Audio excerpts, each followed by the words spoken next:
এতগুলো দিন মাস ধরে মনের গহীনে মানুষটাকে যত্ন করে লালন করে এসেছে সে। এখনো সুযোগ হয়ে ওঠেনি তার সনে একান্ত আলাপ করার, বন্ধুত্ব করবার কিংবা প্রেমের অনুভূতি সম্পর্কে বিন্দুমাত্র ধারণা দেওয়ার। সে শুধু আড়ালে ভালোবেসে চলেছে, অপেক্ষায় রয়েছে কাঙ্ক্ষিত সময়ের। কবে আসবে সেদিন, সে সময়?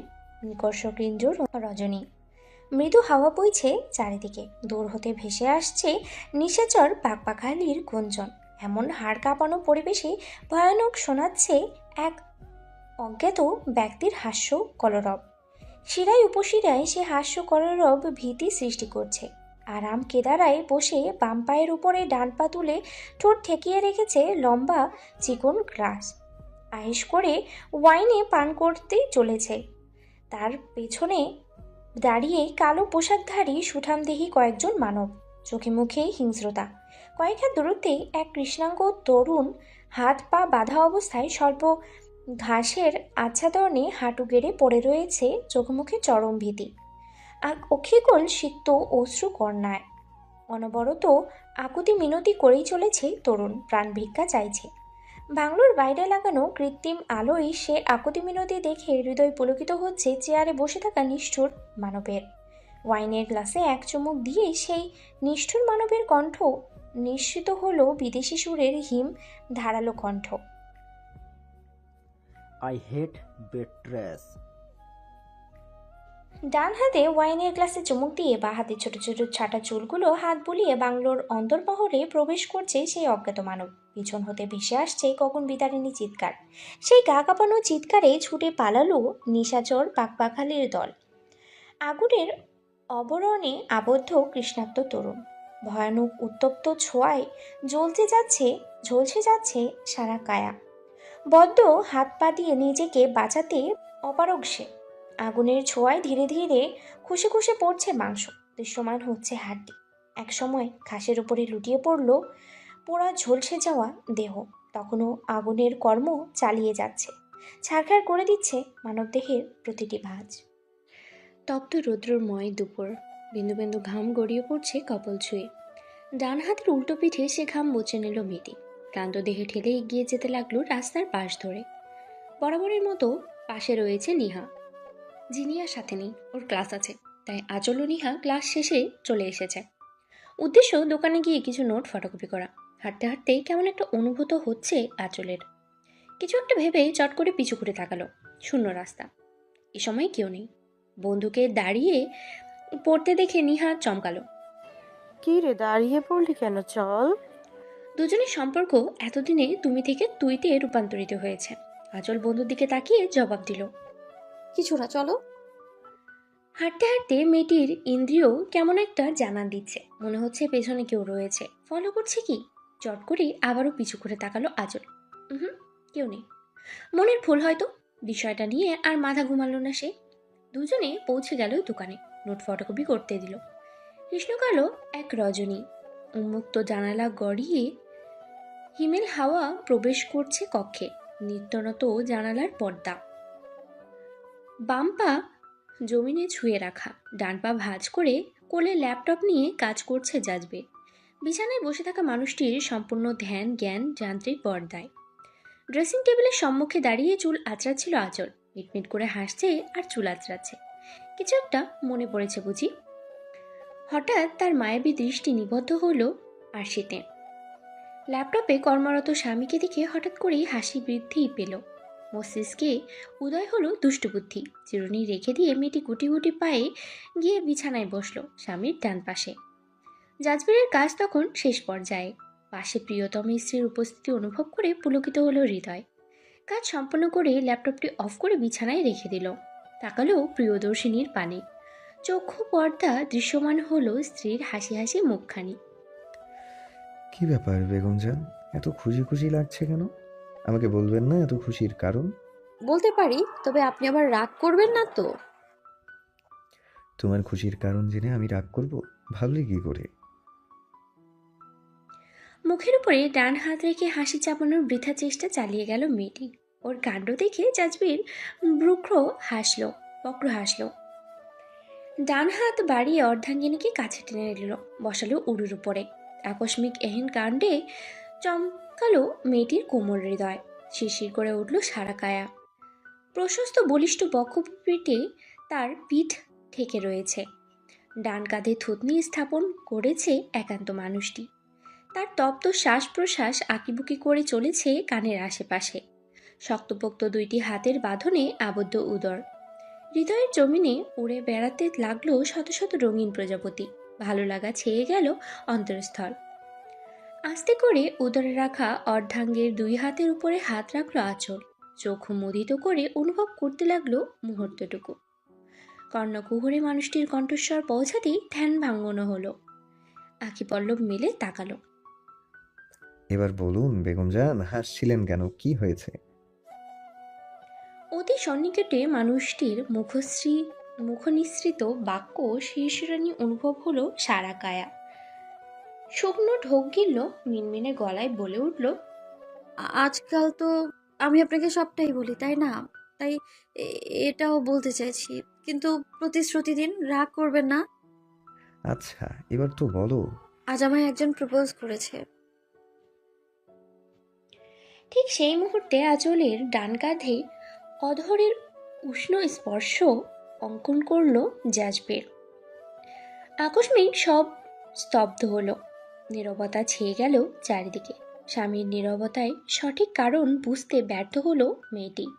সে এত কিছু না ভেবে হাসি হাসি মুখ করেই বলে গেল, আমার তখন কি অবস্থা হয়েছিল বলে বোঝাতে পারবো না। এমনভাবে কেউ কাউকে প্রপোজ করে নাকি? ছেলেটা না সেকেন্ড ইয়ারে পড়ে। আমি যে বিবাহিতা জানতোই না, না জেনে বুঝে প্রপোজ করে ফেলেছে। আর কি বলে প্রপোজ করেছে জানেন? বলছিল, যদি তুমি বাসো ভালো, চাঁদের মতো দেব আলো, যদি আমায় আপন ভাবো, উম, হব তোমার। এরপর কি যেন বলেছিল। হ্যাঁ হ্যাঁ, মনে পড়েছে। বলেই সশব্দে হেসে উঠল আঁচল। বেচারি বুঝতেও পারল না তার অতি সন্নিকটে থাকা মানুষটির মধ্যে ঠিক কি চলছে। সে হাসি থামিয়ে বলতে লাগলো, আমি যখন বললাম আমি বিবাহিতা, কিছুতেই বিশ্বাস করলো না। সে নিজের মতো করে কতগুলো ভালোবাসার সংলাপ বলে গেল। যিনি তো বলছিল এগুলো নাকি ইন্টারনেট থেকে নামানো। সে যাই হোক, নিহার যিনি বলে কয়ে অবশেষে ওই ছেলেটাকে বিশ্বাস করাতে সক্ষম হয়েছিল যে আমি সত্যিই বিবাহিত। তখন ওই ছেলেটার মুখখানা না শুকিয়ে এতটুকু হয়ে গিয়েছিল। আর বলা হলো না মিটির। বলিষ্ঠ দুই হাতের অতি শক্ত বাঁধনে আবদ্ধ হলো উদর। মৃদু কুকিয়ে উঠল আঁচল। আহ, লাগছে আমার। কলেজে এসবের জন্য যাওয়া হয়? ছেলেদের প্রপোজ পাওয়ার জন্য? আর কি যেন বলছিলে? ছেলেটার মুখ শুকিয়ে এতটুকু হয়েছে? এতটুকু হয়েছে না কতটুকু হয়েছে সেটাও খেয়াল করা হচ্ছে? বাইরের মানুষকে এত খুঁটিয়ে খুঁটিয়ে দেখবে কেন? হ্যাঁ বলো, জবাব দাও। টলমল করছে মায়াভরা আঁখি জোড়া। এতক্ষণে হাসি হাসি মুখখানি মলিন হয়ে গেল। দেখতে ব্যর্থ হলো অর্ধাঙ্গের মুখখানা। সে কি খুব বেশি রাগ করেছে নাকি কষ্ট পেয়েছে জানা নেই। অধৈর্যরা সিক্ত করে মেয়েটি করুণ স্বরে বলল, আপনি রাগ করেছেন? বিশ্বাস করুন, আমি কলেজে অমনভাবে চলাফেরা করি না। আপনি যেমন যেমন বলেছেন ঠিক তেমন ভাবেই চলি আমি। কিন্তু ওই ছেলেটা, আপনি দয়া করে রাগ করবেন না। আমার না অনেক খারাপ লাগছে, বিশ্বাস করুন। আমি আমি কেঁদে উঠল সহজ সরল মেয়েটি। রক্তিম আভা ছড়িয়ে পড়ল মায়াময়ীর মুখশ্রীতে। এবার বুঝি সঙ্গে থাকা মানুষটি একটু নরম হলো, হালকা হলো তার শক্তপোক্ত হাতের বাঁধন। প্রাণপ্রিয়ার ডান কাঁধে মাথা ঠেকিয়ে জোরে জোরে শ্বাস ফেলে নিজেকে ধাতস্থ করে নিল। অতপর আলতোভাবে নিজের সঙ্গে মিশিয়ে নিল প্রিয়দর্শিনীর কোমল কায়া। ডান কপলে অর্ধেকে অধর স্পর্শ করে জাজবির মোলায়েম স্বরে বলতে লাগলো, কেঁদো না, আমি রাগ করিনি, ভুলও বুঝিনি, মেজাজ একটু বিগড়ে গিয়েছিল। স্বামীর হাতের উপরে কোমল দুটি হাত রেখে আঁচল প্রশ্ন করলো, আপনি সত্যি রেগে নেই? ওর কপলে অধর স্পর্শ করে মানুষটি জবাব দিল, এমন আদুরে বউয়ের উপর রাগ করে থাকা যায়? শুধু আদর করা যায়। আমার আদুরে একটা পাগলি বউ। লাজে রাঙা হলো মুখখানি, তপ্ত হলো দুকপল। অবনত হয়ে এলো দৃষ্টি। জাজবির পড়বেন ন্যায় ডান কাঁধে থুতনি স্থাপন করে বলে গেল, ছেলেটা না জেনে শুনে আমার বউকে প্রপোজ করে ফেলেছে। প্রথমবার, তাই ক্ষমা করে দিচ্ছি। আমার অবুঝ পাগলি এমনিতেই যে দেখলেই প্রেম প্রেম পায়। ছেলেটার দোষ নেই, ওর কপাল খারাপ যে ওর চোখে পড়ার আগেই আজওয়া দেবদাসিম জাজবীরের জীবনে জুড়ে গেছো তুমি। আর আমৃত্যু এই কাঠখোট্টা গম্ভীর মানুষটির সাথেই থাকতে হবে, বুঝলে পাগলি? আমি পাগলি না। নিঃশব্দে হাসলো জাজবির। আদুরে বউটাকে বুকের মধ্যে মিশিয়ে নেওয়ার প্রয়াস চালিয়ে বলল, হুম, আমার পাগলি, জাজবীরের একমাত্র পাগলি। র্যাক দেখাতে গিয়ে ব্যর্থ হলো মেয়েটি। লাজুক হেসে স্বামীর বক্ষপিঠে মিশে রইল। কর্ণকুহরে পৌঁছালো। একটা কথা মন ও মস্তিষ্কে সেভ করে নাও মিসেস মেহরোজ আঁচল, আমি বিহীন সব পুরুষ তোমার জন্য নিষিদ্ধ। তাই ভুল করে কাউকে অমন খুঁটিয়ে খুঁটিয়ে দেখার কথা ভাবনাতেও আনবে না। তোমার সবটুকু জুড়ে থাকবে শুধু আমারই বিচরণ। তুমি যত দেখার আমায় দেখবে, দিন রাত্রি একাকার হবে দেখতে দেখতে, কোনো নিষেধাজ্ঞা নেই। কিন্তু পরপুরুষ সম্পূর্ণ নিষিদ্ধ, বুঝতে পেরেছো? জ্ঞানী ব্যক্তির নয় মাথা নাড়িয়ে সায় জানালো আঁচল। মৃদু হেসে ওর চুলের ভাঁজে অধরের ছোঁয়া এঁকে দিল জাজবের। পেরিয়ে গেল দিন 30-এর একটু বেশি সময়। আশাকুঞ্জ এর সকলেই কম বেশি ব্যস্ত। গুজগাজ করে নিচ্ছে লেডি সদস্যরা। আঁচল তো খুশিতে বাকবাকুম। ভেবেছিল কাঙ্ক্ষিত সেই দিনের 15 দিন আগেই পৌঁছে যাবে, কিন্তু আফসোস, বাধা প্রদান করার জন্য ওনার ওনার স্বামী আজওয়াদ ইবতেসাম জাজবির তো আছেই। তার কথা মান্য করতে গিয়ে এতটা দেরি হয়ে গেল। এখন হাতে সময় মাত্র 7 দিন। ভাবতেই কান্না পাচ্ছে। কত কি ভেবেছিল, আর কি হচ্ছে। মুখখানি মলিন করে লাগেজ গুছাতে মনোযোগ দিল আঁচল। রাত্রিবেলা অফিস থেকে ফিরল জাজবির। ফ্রেশ হয়ে বেরিয়ে চক্ষু চড়ক গাছ। বউ তার পুরোপুরি গোছগাছ ছেড়ে নিয়েছে। গ্রামে যাওয়ার জন্য একদম প্রস্তুত। সকাল হলেই সে রওনা দেবে। চেহারায় ফুটে উঠেছে উচ্ছ্বাস। কতদিন পর গ্রামে যাবে, খুশি হবে না? আঁচল কাবার্ডের দ্বার বন্ধ করে ঘুরে দাঁড়াতেই মুখোমুখি হলো জাজবেরের। নয়নে মিলিত হলো নয়ন। জাজবের মলিন কণ্ঠে প্রশ্ন করল, সব গুছানো হয়ে গেছে? হ্যাঁ। বলছি বিয়ের আগের দিন আমার সাথে গেলে হতো না? এত আগে যেতে হবে? আপনি এসব কি বলছেন? আমার ভাইয়ের বিয়ে আর আমি কিনা বিয়ের আগের দিন যাব? আনন্দ ফুর্তি করব না? হতাশ হলো জাজবের। ভেজা চুল ডান হাতে ঝেড়ে বিছানায় গিয়ে বসলো। অবুঝ মেয়েটি টেরও পেল না তার যাওয়ার সংবাদে কতখানি হতাশ একান্ত ব্যক্তিগত মানুষটি। বিয়ের পরেই প্রথমবারের মতো দুজনে 1 সপ্তাহের কাছাকাছি আলাদা থাকতে চলেছে। ইতোপূর্বে সর্বোচ্চ 2 দিন তারা আলাদা থেকেছে। এছাড়া সর্বদা একসঙ্গেই ছিল। জাজবির তার আদুরে বউকে ছেড়ে থাকতে নারাজ। তাই তো আঁচল কোথাও গেলে তাকে আবার ফিরিয়ে নিয়ে আসতো। থাকতে পারতো না তার আদরে পাগলি বউবিহীন। কিন্তু এবার 5-6 দিনের মতো দুজন দু প্রান্তে থাকবে। রাত্রি কাটাবে প্রিয়দর্শিনী বিহীন। ভাবতেই হতাশা মিশ্রিত শ্বাস ফেলল জাজবির। এনামুল সাহেব, জাজবির ও নাসিম ব্যতীত পরিবারের সকলেই গ্রামে যাচ্ছে। উদ্দেশ্য বহুদিন পর ছুটি পেয়ে গ্রামের বাড়ি ভ্রমণ এবং সাজিদের বিয়েতে অংশগ্রহণ করা। এনামুল সাহেব, জাজবির এবং নাসিম ইদানিং ব্যস্ত সময় কাটাচ্ছে। তারা বিয়ের আগের দিন পৌঁছে যাবে বলে আশাবাদ ব্যক্ত করেছে। একে একে সকলে লাগেজ গাড়িতে তোলা হলো। বেশ খুশি খুশি বোধ করছে আঁচল এবং জেরিন। একজন একমাত্র ভাইয়ের বিয়ের জন্য এক্সাইটেড, তো অন্যজন বহুদিন পর প্রিয় মানুষটির সাক্ষাৎ পাবে বলে। বেচারি জানেও না তার জন্য কত বড় চমক অপেক্ষা করছে। পরিবারের সকলে গাড়ির সামনে দাঁড়িয়ে। মোবাইলে মেসেজ পেয়ে ভ্রু কুঁচকে গেল আঁচলের। জেনিকে বলে বাড়ির ভিতরে প্রবেশ করলো। লিভিং রুমে পৌঁছাতেই দেখা মিলল অর্ধাঙ্গের। মোবাইল হাতে উল্টো দিকে মুখ করে দাঁড়িয়ে সে। আঁচল ওন্ডা কাঁধে ঠিকমতো জড়িয়ে গুটিসুটি পায়ে এগিয়ে গেল। দাঁড়ালো মুখোমুখি। ওকে দেখে জাজবির মোবাইল পকেটে পড়ে নিল। নেভি ব্লু রঙের চুড়িদার এবং হিজাব পরনে। চোখে কাজল, কালো রেখার প্রলেপ এবং অধরে লিপ বাম। এতেই কতখানি সিক্ত লাগছে। মলিন হেসে জাজবির প্রশ্ন করলো, রেডি? সবার লাগেজ তোলা হয়ে গেছে। বলে একটুখানি অগ্রসর হলো জাজবির। প্রিয়দর্শিনীর দু কপলে আলতো করে হাত রাখলো। ললাটের ঠিক মধ্যখানে ঠোঁট ছুঁয়ে দিল ক্ষণিকের জন্য। আবেশে মুদিত হয়ে এলো মেয়েটির আঁখি জোড়া। ঠোঁটের ছোঁয়া অঙ্কন করে জাজবির সরে এলো। আচ্ছা চলো, সাবধানে যাবে, ভালো থেকো। I will miss you Begum Jaan. শেষোক্ত বাঁকে ধুক করে উঠল হৃৎপিণ্ড। এতক্ষণ যে উচ্ছ্বাস কাজ করছিল তা যেন ফুরুত করে উড়ে গেল। মায়াবী স্বরে বলতে ইচ্ছে হলো, আমিও আপনাকে মিস করব। কিন্তু আফসোস, বলা হয়ে উঠল না। ততক্ষণে ওর হাতটি ধরে বাড়ির বাইরে চলে এসেছে জাজবের। আঁচল মুগ্ধ নয়নে তাকিয়ে রইল স্বামী নামক মানুষটির পানে।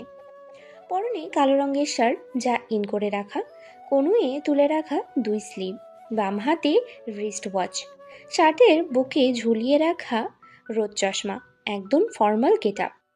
অতীব সুদর্শন লাগছে দেখতে। আরও একবার এই মানুষটিকে দেখে বিমোহিত হলো মেয়েটি। ধুকপুক ধুকপুক করতে লাগলো হৃদযন্ত্র। বিদায় পর্ব শেষে গাড়িতে বসলো পরিবারের সদস্যরা। আঁচল স্বামীকে বিদায় জানালো। আসছি, ভালো থাকবেন, নিজের যত্ন নেবেন, খাওয়া দাওয়ায় একদম অবহেলা করবেন না যেন। যত রাত করে বাড়ি ফেরেন খাবার খেয়ে নেবেন, খালি পেটে ঘুমানো কিন্তু উচিত না। আর সাবধানে থাকবেন বেশি করে। জানি না কোনো শত্রু কোনখানে ওত পেতে আছে, তাই সবসময় বডিগার্ড ভাইয়াদের সাথে রাখবেন, ঠিক আছে? চরম আশ্চর্যান্বিত হলো জাজবের। এক মুহূর্তের জন্য মনে হলো তার অবুঝ পাগলি বউটি বড্ড বড় হয়ে গিয়েছে, বুঝদার হয়ে গিয়েছে। কেমন পাক্কা গৃহিণীর মতো করে বলল। আদুরে বউটাকে এই মুহূর্তে বুকের মধ্যে চাপটে আদুরে আদুরে ভরিয়ে দিতে ইচ্ছে করছে, কিন্তু উপস্থিত সকলের কথা বিবেচনা করে সে ইচ্ছে ধামাচাপা দিল। শুধু মুচকি হেসেই বলল, খেয়াল রাখবো, তুমিও সাবধানে থাকবে। গ্রামে গিয়ে একদম দুষ্টুমি করবে না। আমি কিন্তু তোমার সব আপডেট পাবো, তাই ভদ্র মেয়ের মতো থাকবে। আর ভাইয়ের বিয়েতে আগত অতিথিদের থেকে দূরে দূরে থাকার চেষ্টা করবে। মা, ভাই কিংবা বাড়ির লোকজনদের সাথে সাথে থাকবে, ঠিক আছে? মাথা হতে হাত সরিয়ে নিতে মুখ ফুলিয়ে মেয়েটা শুধালো, সব অতিথিদের থেকে দূরে থাকতে হবে কেন? পুরুষ অতিথির থেকে দূরে থাকবো তাহলেই তো হয়। জাজবির মুচকি হেসে প্রাণপ্রিয়ার দুঃখ বলে হাত রেখে বলল, সে তুমি বুঝবে না, নিজের ঠিক মতো খেয়াল রেখো। এমন মধুর দৃশ্য গাড়িতে বসে খেয়াল করলেন আকরাম সাহেব। হায়, ওনার গুণধর পুত্র হেসে হেসে কথা বলছে। কানের দুপাশে হাত দিয়ে মহিলাদের মতো নজর কাটতে বললেন। কারণ নজর না লাগে। আচল, এই আচল, খাবার খেতে আয় মা। নিজ কক্ষে বিছানায় বসে লিস্ট করছিল আঁচল। মায়ের ডাক শুনেই জবাব দিল। আসছি মা। লিস্ট করা শেষ হলে তাতে একবার চোখ বুলিয়ে নিল মেয়েটি। অতঃপর বিছানা ছেড়ে উঠে দাঁড়ালো। টেবিলের উপরে লিস্টের কাগজটা যত্ন করে রেখে দিয়ে কক্ষ ত্যাগ করলো। মেহরুজ আঁচল মধুপুর এসেছে একদিন পেরিয়েছে। ভাইয়ের বিয়ে উপলক্ষে মেয়েটা বাবার বাড়িতে এসেছে আগে। পরিবারের বাকিরা সকলে সোনার তরী রয়েছে। বিয়ের দিন এখানে চলে আসবে। কক্ষ হতে বেরিয়ে খাবার ঘরে এসে পৌঁছালো আঁচল। দেখলো মা টেবিলে খাবার পরিবেশন করছে। ইতোমধ্যে আঁচলের 3-4 জন আত্মীয় খেতে বসেছে। তাদের সঙ্গে কুশল বিনিময় করে আঁচল মাকে বলল, মা তুমিও বসো। না মা, তোরা খা, আমার কাজ আছে, কাজ শেষ করে খাবো। সে কি কথা, কত বেলা হয়ে গেছে, তুমি এখন খেতে বসো তো। আগে খাওয়া দাওয়া তারপর কাজ, বুঝলে? সাহেদা মিষ্টি করে হেসে দিলেন। ওনার পাগলি মেয়েটা কত বড় হয়ে গেছে, সাংসারী হয়ে গেছে। মাকে পাশে বসিয়ে আঁচলও চেয়ারে বসে পড়ল। ব্রেকফাস্ট সেরে নিল সকলে। দীপা পেরিয়ে এলো রাত্রি। আকাশের বুকে শোভা পাচ্ছে চন্দ্রিমা। তার মোহনীয় দুটিতে আলোকিত ধরণী। হিমেল হাওয়ায় নৃত্য করে চলেছে বৃক্ষপাতা। বিছানায় দেহ এলিয়ে দিল ক্লান্ত মেয়েটি। বালিশের পাশে হাতড়িয়ে মোবাইল নিল। মিনিট খানেকের মতো ভাবনা চিন্তা করে খুঁজে নিল কাঙ্ক্ষিত নাম্বারটি। কল করলো সে নাম্বারে। রিং হচ্ছে। কতক্ষণ রিং হয়ে কেটে গেল। উপাস হতে রিসিভ হলো না। আরেকবার কল করে ব্যর্থ হলো আঁচল। মোবাইলটি পাশে রেখে দিল। কপালে ভাঁজ ফেলে একাকী বলে উঠল, উনি ফোন রিসিভ করলেন না যে, ব্যস্ত আছেন নাকি? কাত হয়ে মোবাইলে দেখে নিল সময়। রাত 11টা বাজে। দীর্ঘশ্বাস ফেলে মোবাইল রেখে দিল। দোয়া পড়তে পড়তে চক্ষু বন্ধ করে নিল। একসময় পাড়ি জমালো ঘুমের রাজ্যে। বিয়ের বাড়ি বলে কথা, পরিষ্কার পরিচ্ছন্নতা অতীব আবশ্যক।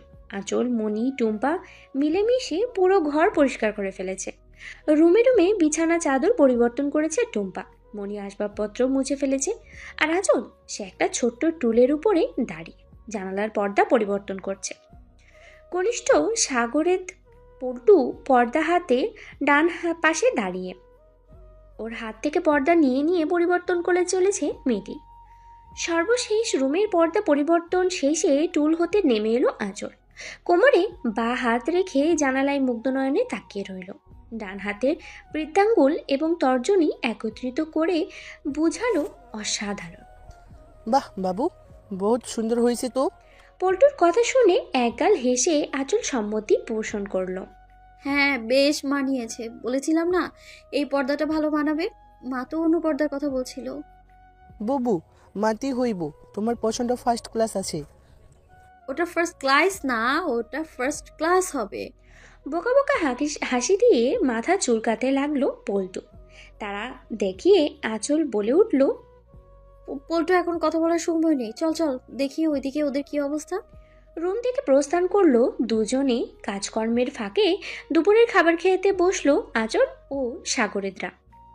আঁচল ওদের প্লেটে খাবার তুলে নিয়ে নিজে খেতে বসলো।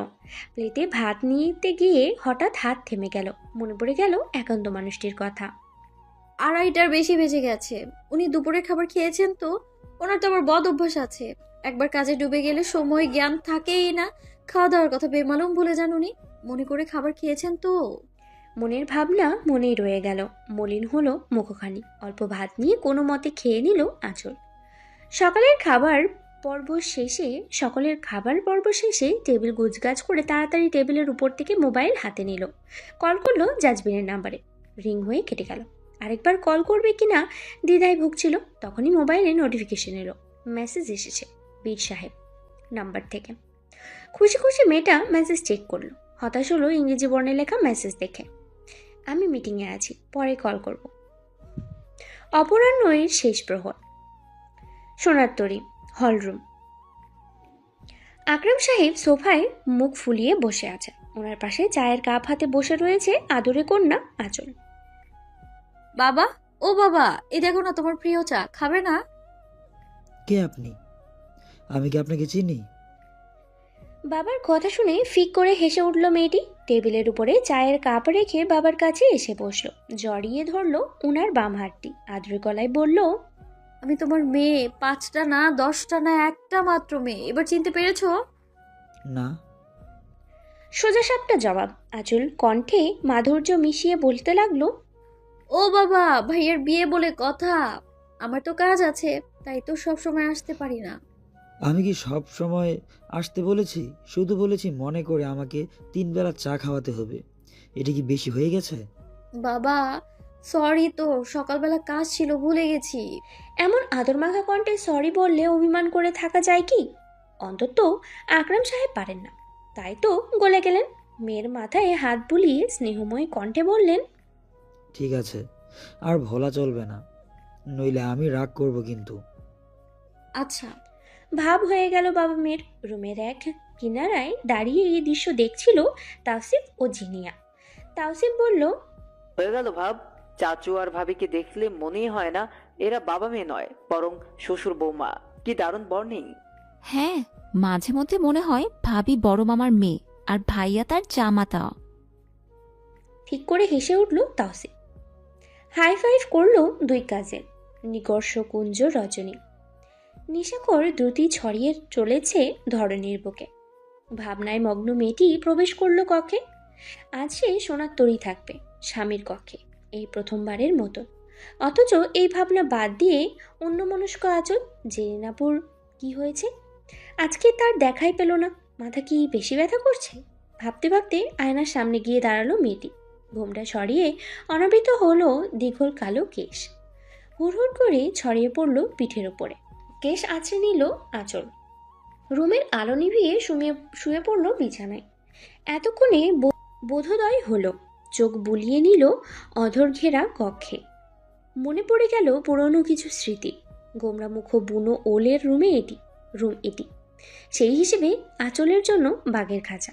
সর্বদা চেষ্টা করেছে এই রুমটা এড়িয়ে চলা, তবে ভাগ্যক্রমে এখানে গবার আশা হয়েছিল। আর তখন হয়েছিল এক অজানা অনুভূতির সঙ্গেই পরিচয়। আজ সেই বাড়ি, সেই কক্ষে নির্ভয়ে শুয়ে রয়েছে সে। কোনো দ্বিধা জড়তা নেই, ভয় করছে না, কেননা এটি তার অর্ধাঙ্গ, একান্ত ব্যক্তিগত মানুষটির রুম। এখানকার সর্বত্র যে সেই মানুষটির ছোঁয়া ঘ্রাণ রয়েছে, অনুভূত হচ্ছে তাকে। নিভৃতি যতনে মনের গহীনে উকি দিয়ে চলেছে সেই মানুষটি হয়তো গোটা পৃথিবীর সামনে গোমরামুখ, স্বল্পভাষী, কিন্তু তার নিকটে খোলা বইয়ের মতো, যার প্রতিটি পৃষ্ঠা যেমন ইচ্ছে পড়ার অধিকার রয়েছে আঁচলের। অধিকার রয়েছে বইয়ের সবটুকু জানার, বোঝার। স্বল্পভাষী মানুষটির তার নিকটে খুব ভালো শ্রোতা, বক্তাও বটে। আঁচলের বোকা বোকা কথা, কৌতূহল, পাগলামি সবটা ওই মানুষটির নিকটে। বিয়ের প্রায় 5 মাস হয়ে গিয়েছে। এতদিনে বেশ বন্ধুসুলভ ভাব হয়েছে দুজনের। মিশুক মেয়েটি অজান্তেই ওই গোমরামুখ মানুষটিকে বন্ধু ভাবতে শুরু করেছে। দিন শেষে তার কাছে সবটুকু শেয়ার করা, জানা অজানা সব কথা অভ্যেসে পরিণত হয়েছে। আজকাল ওই মানুষটির থেকে কিছু লুকাতে পারে না সে। দিন শেষে সবটুকু শেয়ার করেই মিলে অসীম স্বস্তি। তবে আফসোস, বিগত 3 দিন ধরে তার কিছুই হচ্ছে না। খেতে বসতে, শুতে সর্বদা ওই মানুষটিকে খুব করে মনে পড়ছে। বারবার দেখতে ইচ্ছে করছে গৌরবর্ণের মুখখানা, তীক্ষ্ণ চাহনি, অধরকোণে মৃদু হাসি রেখা, এলোমেলো মসৃণ চুল, সবটুকু চক্ষু পর্দায় স্পর্শ রূপে ভেসে উঠেছে। তাকে একটু দেখার জন্য, ছুঁয়ে দেওয়ার জন্য, মন খুলে কথা বলার জন্য উদ্গ্রীব কোমল হৃদয়। কিন্তু আফসোস, ওই মানুষটি বড্ড নির্দয়। এখানে আসার পূর্বে খুব তো বলেছিল মিস করবে, কিন্তু করছেটা কি? 3 দিন হয়ে গেল বউ দূরে রয়েছে। ঠিক মতো একটু কথা বলেছে না, ভালো মতো খোঁজখবর নিয়েছে, কিছুই করছে না। বউ ছাড়া দিব্যি রয়েছে সে। এখন মন প্রাণ এক করে কাজ করছে, তাই তো ফোন দিলেই ব্যস্ততা দেখাচ্ছে। কয়েক মিনিট কথা বলে কল কেটে দিচ্ছে। নিজ থেকে ঠিকমতো যোগাযোগ করছেই না। 5 মাসের এত অবহেলা ভাবতেই ছলছল করে উঠল মায়াভরা আখিজোড়া। বালিশে মুখ গুজে দিল। তখনই চঞ্চল হলো ঘ্রাণেন্দ্রিয়। বালিশ হতে বুঝি একান্ত মানুষটি সুবাস ভেসে আসছে, হয়তো হ্যাঁ কিংবা না। এত পূর্বের ঘ্রাণ থাকবে কি? কিন্তু কোমল হৃদয়ের অধিকারিণী বুঝি আবেগপ্রবণ হয়ে পড়ল। ঘ্রাণেন্দ্রিয়ে টেনে নিচ্ছে কাঙ্ক্ষিত মানুষটির সুবাস। ডান হাতে খামচে ধরেছে বালিশ। অশ্রু বিসর্জন দিয়ে চলেছে নীরবে, নিভৃতে। বড় ভাইয়ের বিয়ে উপলক্ষে কত কিছু পরিকল্পনা করে মধুপুর এসেছিল মেয়েটি, কিন্তু সেই পরিকল্পনা আজ ধুলির সাতের পথে। গ্রামে এসেই মেয়েটি মোটেও ইচ্ছে মতো আনন্দ করতে পারছে না, উপভোগ করতে পারছে না, কিছুতেই মন বসছে না। মন যে পড়ে রয়েছে একান্ত একজনের সনে। সে বিহীন তেতো নিঃস্ব পানসে লাগছে সব কিছু। দিনভর হয়তো মেয়েটি কাজে মগ্ন রয়েছে নিঃসঙ্গতা কাটানোর জন্য, কিন্তু বেলা শেষে ঘুমানোর সময় অনবরত আনমনি পাশের বালিশে সেই একজনকেই হাতড়ে বেড়ায়। মারাত্মক অভ্যাসে পরিণত হয়েছে সেই অর্ধাঙ্গের বক্ষে মাথা রেখে ঘুমানোর। 5টি দিন পেরিয়ে গেল আঁচল গ্রামে। এই 5 দিন ঠিকমতো ঘুমাতে পারেনি মেয়েটি। বালিশে মাথা রাখতেই মন যেন বলে ওঠে, ওহে মেয়ে, এই জায়গা তোমার জন্য নয়, তোমার ঘুমানোর স্থান তো স্বামীর বক্ষ বটে। ভাবতেই অশ্রুসিক্ত হয়ে ওঠে মায়াভরা আখিজোড়া। নিজেকে নিজেই শুধ হয়, আসলেই কি তাই? মনের গহীন হতে ইতিবাচক জবাব আসে। রাত্রিপ্রহর কেটে যেতে থাকে। কোমলমতি তরুণীর অশ্রুজলে সিক্ত হতে থাকে বালিশের আবরণ। খাওয়া দাওয়া, ঘুম, আনন্দ সবকিছুই বুঝি সেই একান্ত মানুষবিহীন ফিকে পড়ে গেছে। খেতে বসলে হাতে লোকমা তুলে ভাবনায় লিপ্ত হতো অবুঝ মন। মস্তিষ্কে হানা দিত প্রশ্নের পর প্রশ্ন। উনি খেয়েছেন তো? ঠিকমতো খাওয়া দাওয়া হচ্ছে? মিলত না প্রশ্নের উত্তর। ভাবাক্রান্ত মনে মেয়েটি অল্প খেয়েই উঠে পড়ত। কেউ খেয়াল করল না স্বামী বিহনে তরুণী মেয়েটির কেমন দুর্দশা। কাজের ফাঁকে ফাঁকে মেয়েটা মোবাইল হাতে নিয়ে একবার চেক করতে ভুলত না। এই তো কাজ করছে। হঠাৎ মনে পড়ে গেল। কাজকর্ম ফেলে চঞ্চল পায়ে রুমে ছুটে আসলো মেয়েটি। ডান হাতে টেবিল হতে মোবাইলটি নিয়ে চেক করে দেখলো কাঙ্ক্ষিত নাম্বার হতে কল এসেছে কি। আসেনি। এমন করছেন কেন? উনি কি বুঝতে পারছেন না ওনার একটি মাত্র কলের অপেক্ষায় রয়েছে বেগম জান? অপেক্ষায় রয়েছে কখন ওনার গভীর পুরুষালী কণ্ঠ শুনবে, জুড়াবে হৃদয়। কিন্তু উনি তো নির্দয়তার পরিচয় দিয়েই চলেছেন অনবরত, সময়ের সাথে সাথে করেই চলেছে অবহেলা, চরম অবহেলা। ভাবতেই সিক্ত হলো আক্ষিকো। টেবিলের উপরে অনাদরে পড়ে রইল ক্ষুদ্রচন্দ্রটি। পক্ষ ত্যাগ করল শাড়ি পরিহিত দুঃখ ভারাক্রান্ত অপরূপা হরিণী। শাড়ির দীঘল আঁচল জমি ছুঁয়ে ছুঁয়ে পার হতে লাগলো পথ। রবির কিরণ ছুঁয়ে চলেছে আদরে মুখশ্রী। ঘুমের ঘোরে মিষ্টি হেসে চলেছে মেয়েটি, কোনো মধুর স্বপ্ন দেখছে বুঝি। রবির কিরণ মেখে যাচ্ছে কোমল কায়ায়, ডান কাত হয়ে শুয়ে রয়েছে মেয়েটি। শাড়ির লম্বা আঁচল ছড়িয়ে রয়েছে বিছানার বুকে, কোমর অবধি দেহে জড়ানো পাতলা কাঁথা। সুমধুর স্বপ্ন দেখায় ব্যাঘাত ঘটে গেল। বহির হতে ভেসে আসছে কথাবার্তার শব্দ। নিদ্রারত তরুণীর চোখ মুখ কুঁচকে গেল, হালকা হলো নিদ্রা। ধীরে ধীরে চোখ মেলে তাকালো আঁচল। ঘুম ঘুম চোখে নিজের অবস্থা বুঝতে চেষ্টা করলো। নিদ্রাভাব কেটে গেল খানিক বাদে। হাই তুলে উঠে বসলো মেয়েটি। ঘুম থেকে জাগ্রত হওয়ার দোয়া পাঠ করে বিছানা ত্যাগ করে উঠে দাঁড়ালো। বাহির হতে কথাবার্তার শব্দ আসছে বেশ। কারা কথা বলছে? উৎসুক মেয়েটি জানালার পানে এগোতে গিয়ে থেমে গেল। মনে পড়ে গেল আজ সাজিদের গায়ে হলুদের অনুষ্ঠান। বেশ আত্মীয় স্বজন এসেছে, তাদের কেউই বোধহয় কথা বলছে। তাই আর অগ্রসর হলো না আঁচল। পিছু ঘুরে খাটের কাছে এলো। বালিশ ঠিকঠাক করে হাত দিল কাঁথায়। অগোছালো কাঁথা যতন করে গোছাতে লাগলো। হঠাৎ থেমে গেল দুহাত। কর্ণকুহরে এসে ঝঙ্কার তুলল পুরুষালী কণ্ঠ, সেই অতি কাঙ্ক্ষিত গম্ভীর কণ্ঠ। থমকে কেন মেয়েটি। বৃদ্ধি পেল হৃদস্পন্দনের গতিবেগ। ধুকপুক ধুকপুক করে চলেছে বক্ষপিঞ্জরের আড়ালে লুকায়িত হৃদযন্ত্রটি। হাত খসে বিছানায় পড়ে গেল কাঁথা। উত্তেজনায় কম্পনরত মেয়েটি এলোমেলো পা ফেলে এগিয়ে গেল জানালার ধারে। পর্দার আড়াল হতে উকি দিয়ে তাকালো একজোড়া ছটফটে আঁখি। উদ্দেশ্য কাঙ্ক্ষিত মানুষটির দর্শন লাভ। অবশেষে দেখা মিলল কাঙ্ক্ষিত জনাবের। শীতলতা ছেয়ে গেল আঁখি যুগলে। টলমলে হলো অক্ষিকোল। নেভি ব্লু রঙের শার্ট ইন করে বেল্টের অন্তরালে রেখে দেওয়া। শার্টের দুই স্লিভ গুটিয়ে কনুইয়ে তুলে রাখা। চোখে রোদ চশমা, হালকা এলোমেলো মসৃণ চুল। কিছু চুল কপালের উপরে ছেয়ে গিয়েছে। বাম হাতে ব্র্যান্ডেড রিস্ট ওয়াচ, পরনে কালো বর্ণের ব্যাগ। চাপদাড়ি বুঝি কিঞ্চিত বড় হয়েছে। ক্লান্তির ছাপ চোখ মুখে, তবুও অত্যাধিক সুদর্শন লাগছে দেখতে। অপলক দৃষ্টিতে তাকিয়ে রইল আঁচল। ভুলে গেল পলক ফেলতে। জ্বালা করছে চক্ষু, তবুও আঁখি পড়ল ফেলল না সে। নিবৃত মায়া ভরা আঁখি গড়িয়ে পড়ল দুফোঁটা অশ্রু। জাজবে রোদ চশমা চোখে দিয়ে এদিক ওদিক তাকাচ্ছিল, হয়তো কাঙ্ক্ষিত রমণীর জন্য। কিন্তু সে যে অভিমানে লুকিয়ে পর্দার আড়ালেই জাজবির সেথায় তাকাতেই লুকিয়ে পড়ল মেয়েটি। অক্ষত জাজবির ব্যস্ত হয়ে পড়ল শাহিদা ও সাজিদের সঙ্গে কথোপকথনে। টানা 5 দিন অক্লান্ত পরিশ্রম, খাওয়া দাওয়া নিদ্রার চরম ব্যাঘাত ঘটেছে। এছাড়া অনুপস্থিত প্রাণপ্রিয় বেগম জান। সব মিলিয়ে ভালো ছিল না মানুষটি, মোটেও ভালো ছিল না। সমস্ত কাজকর্ম সম্পাদন করে গত রাতেই রওনা হয়েছে সে। নিজে ড্রাইভ করে মধুপুরে এসে পৌঁছেছে। এখন প্রচণ্ড ক্লান্ত অনুভূত হচ্ছে। সমস্ত ক্লান্তি বুঝি কেটে যাবে কাঙ্ক্ষিত রমণীর সাক্ষাতে। বা হাতে লাগেজ টেনে অর্ধাঙ্গিনীর কক্ষে প্রবেশ করলো জাজবির। সাজেদকে বিদায় জানিয়ে চলে গেল। কক্ষে প্রবেশ করতেই একচিলতে হাসি ফুটে উঠল মানুষটির অদর করে। আঁচলের কক্ষ, পুরো কক্ষ জুড়ে আঁচল আঁচল সুবাস যেন বিরাজময়। সেই সুবাস এসে পৌঁছালো নাসিকা গ্রন্থিতে। কম্পিত হলো পুরুষালী চিত্ত। লাগেজটি দেয়ালের সাথে হেলান দিয়ে রেখে বড় করে শ্বাস নিল জাজবির। প্রিয়দর্শিনীর সুবাসে মতোয়ারা হলো দেহ মন। কক্ষ জুড়ে একটিবার চোখ বুলিয়ে নিল। দেখা মিলল না বেগম জানের। ক্লান্ত পায়ে বিছানার কাছে এসে গেল জাজবির। রোদ চশমা খুলে বিছানার এক অংশে রাখল। শুয়ে পড়ল বিছানায়। 2 হাত পা ছড়িয়ে শুয়ে সুঠাম দেহি মানব, ক্লান্ত অবসন্ন দেহ। পর্দার আড়াল হতে উকি দিয়ে তাকালো আঁচল। একান্ত মানুষটির হাল দেখে আবেগপ্রবণ হয়ে পড়ল। দেখেই বোঝা যাচ্ছে মানুষটি বড্ড ক্লান্ত। তাই তো এত পরিপাটি গোছালো মানুষটি আজ অগোছালো অপরিচ্ছন্ন অবস্থায় শুয়ে পড়েছে।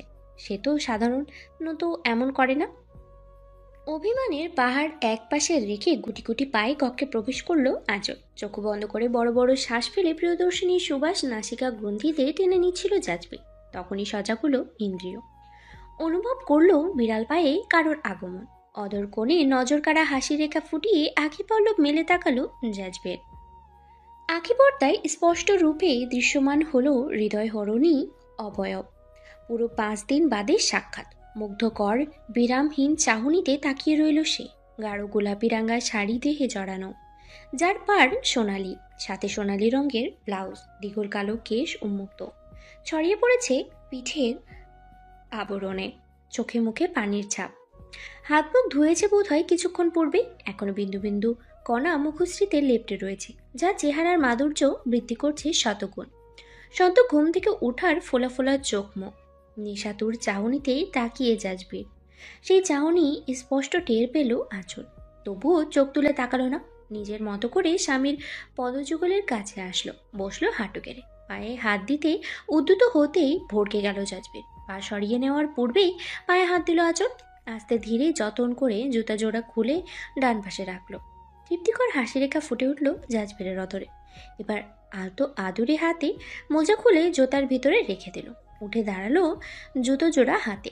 রুমের নির্দিষ্ট স্থানে জুতা রেখে পুনরায় স্বামীর বাঁ পাশে এসে বসল আঁচল। বাম হাতের রিস্ট ওয়াচ খুলে নিল। রিস্ট ওয়াচ এবং রোদ চশমা নিয়ে উঠে গেল। সেগুলো রাখলো টেবিলের উপরে। ডান হাতের জগ নিয়ে বাঁ হাতে ধরা গ্লাসে পানি ঢেলে রাখলো, কিন্তু হাতে পানির গ্লাস দিল না। মৃদু শব্দে টেবিলের উপরে গ্লাস রেখে বুঝিয়ে দিল এই পানি তারই জন্য। জাজবের মিটিমিটি হাসছে আর অভিমানী বেগমজারের কাণ্ড দেখছে। আঁচল দেয়ালে হেলান দিয়ে রাখা লাগেজ খুলে সেটাওতে স্বামীর পোশাক এবং তোয়ালে বের করলো। বিছানায় সেগুলো রেখে লাগেজ বন্ধ করে পূর্বের ন্যায় রেখে দিল। অতপর পা বাড়ালো দরজার পানে। কক্ষ ত্যাগ করার পূর্বে মুখখানি বাম কাঁধে এনে মৃদু ঘুরে তাকালো। অতপর প্রস্থান করলো। পুরোটা সময় জুড়ে এক মনে কাজ করে গেল সে। একটি বারের জন্য চোখ তুলে তাকালো না। নির্বৃত্তে বুঝিয়ে দিল তার অভিমানের পাহাড় কতটুকু উঁচু হয়েছে। আহা, স্বস্তি। জাজবের যা চেয়েছিল ঠিক তাই হয়েছে। মাত্র 5 দিনের অবহেলায় জর্জরিত অভিমানিনী কন্যা আবেগাপ্লুত হয়ে বুঝিয়ে দিল তার জীবনে আজবাত ইবতেসাম জাজবেরের স্থান ঠিক কোনখানে। সে এই রমণীর অন্তপুরে কতখানি জায়গা করে নিয়েছে। মধ্যাহ্নের কাছাকাছি প্রহর। বাড়ির আঙিনায় সাজিদের গায়ে হলুদের অনুষ্ঠান হচ্ছে। সাদা গেঞ্জি ও লুঙ্গি পরিহিত সাজিদের চোখে মুখে হাতে পায়ে হলুদের ছোঁয়া। হলুদের আভা ফুটে উঠেছে দেহে। আঁচল হাসি হাসি মুখ করে ভাইয়ের গালে ও গলায় হলুদ ছুঁয়ে দিল। বনুর দুষ্টু কথাই হেসে উঠল ভাই নিজেও। তাওসিফ, জিনিয়া, নাসিম ও লাবণ্য খানিকটা দূরে দাঁড়িয়ে হাসাহাসি করছে, কথা বলছে, গ্রাম্য হলুদ অনুষ্ঠান উপভোগ করছে।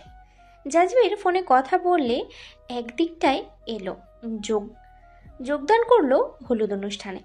অনুষ্ঠানে উপস্থিত কিছু রমণী কিশোরী মুগ্ধ হয়ে তাকিয়ে রয়েছে জাজবেরের পানে। সুদর্শন মানুষটির পরনে হলুদ পাঞ্জাবি এবং শুভ্ররাঙ্গা চুড়িদার পাজামা। পাঞ্জাবির 2 স্লিভ গুটিয়ে কনুয়ে রাখা, হালকা লোমশ 2 হাত দৃশ্যমান। মসৃণ কিছু চুল এলোমেলো রূপে কপালে পড়ে রয়েছে। হলুদ পোশাকে অত্যাধিক সুদর্শন লাগছে তাকে।